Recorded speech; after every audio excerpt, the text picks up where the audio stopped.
Hey, this is the Mortgage Old Gangsta. I want to illustrate why you never roll the equity you've earned from selling your existing home into your new home purchase. Okay, you only put down the minimum your loan program requires, and you need to look at the logic behind this. I've got a true story about a family member I want to tell. He got a new job with Fruit of the Loom. He had an existing home in South Jordan, really nice, had 200,000 or so in equity, and he put down 200,000 on his new home in Bowling Green, Kentucky. I should have stopped him and I didn't. Well, in Bowling Green, Kentucky, it's a smaller town, maybe 40,000 folks. There's only one major employer in town. And so, as you might imagine, on the nice side of town where all the executives live, they all are basically from Fruit of the Loom. Well, my family member's been there for maybe 6 weeks, and the company files for bankruptcy. Okay, my family members moved his home out there, put him in new schools.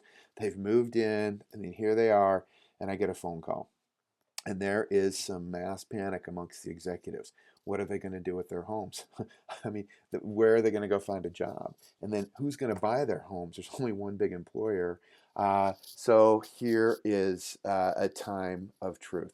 So let's take a look at the situation and maybe what could have been done. Let's view it from the bank's standpoint, and then let's view it from my family member's standpoint and how we could have set him up. Um, so of course the homes could go on the market, and they did start going on the market. So let's discuss, say there none of these homes are selling because there's no one to come in and buy them because there's only one major employer. So if you're the banker and you've got 3 homes that you have lent on, which one of these homes are you going to foreclose on first?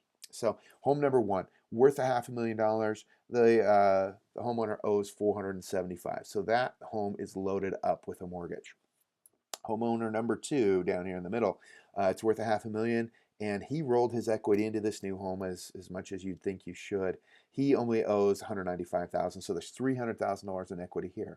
And then home number three, worth $500,000, and he only owes 400,000, so there's a little equity there. But if you're the banker, which of these homes do you act on first in a foreclosure situation? The home with that's all loaded up with a mortgage that you're not going to be able to sell for a profit.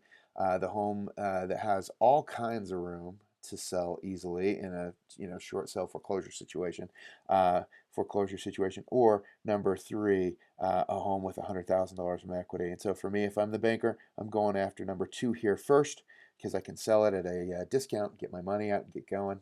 Maybe turn a profit. Home number three, I would go after second because I might be able to get out of that one. Home number one, I am not touching. I can't get anywhere with it. That one's just going to have to sit. So let's evaluate your position as the homeowner. Okay, so if my relative would have only put down the minimum, maybe 5%, so he would have put down 25,000. He would have had $175,000 pile of money still in the bank with access for him. So if he needed to ride this storm out when Fruit of the Loom reorganizes, maybe comes back, maybe these homes are on the market, homes are, maybe taken back at foreclosure. How many payments could my family member have made to ride out the storm? I would say an awful lot with 175,000.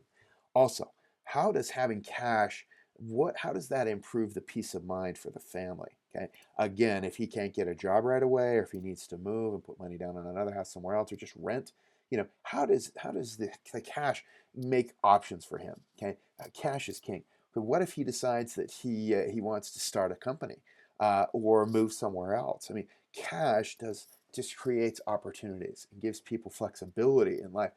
This is outstanding. Okay, what's the downside to putting down less? Is the house payment is a little bit more. So tap into your pile of $175,000, but that is a price well worth paying. So you can have options and flexibility and peace of mind. Well, let's evaluate the bank's position. And my question is, why would you, as a home buyer, improve the bank's position at all? Why would you make it easy for them to foreclose on you? That's just crazy. Okay, do just enough to get the loan and nothing more. Okay, it's easier for the bank to take a home back and sell it if it has a lot of equity. And if your home has no equity in it because you put down the minimum, I promise you they're going to work with you if you're having a hard time making payments. So, of course, here it is again. Why would they work with someone on slow payments? Well, because there's no equity. If they can't access the equity, they're going to take whatever payments that you can make. So again, someone with equity, they'll go move right through a short sale or foreclosure and get you out and convert that asset. So for the bank, they love it when you improve their position by putting down a bunch of money. And this is a truth that will never change. Cash is king. So protect yourself. Why would you use your money and lock it up in debt equity in a home when you can protect yourself, have money to make payments in the future, have money to go do other things, have money, to pay for college, to pay for weddings, and not have to go get a loan to do it? Man, just protect yourself. Not to mention the peace of mind that it brings that you could go a year without having a job. Also, again, the downside to it, maybe your payment's a little higher. Well, I'd say it's well worth it if you need to draw down on that cash just a little bit. Well, let's talk a little bit about keeping the equity and putting down just the minimum. Let's compare payments and let's talk about how this will really affect you in your life moving forward.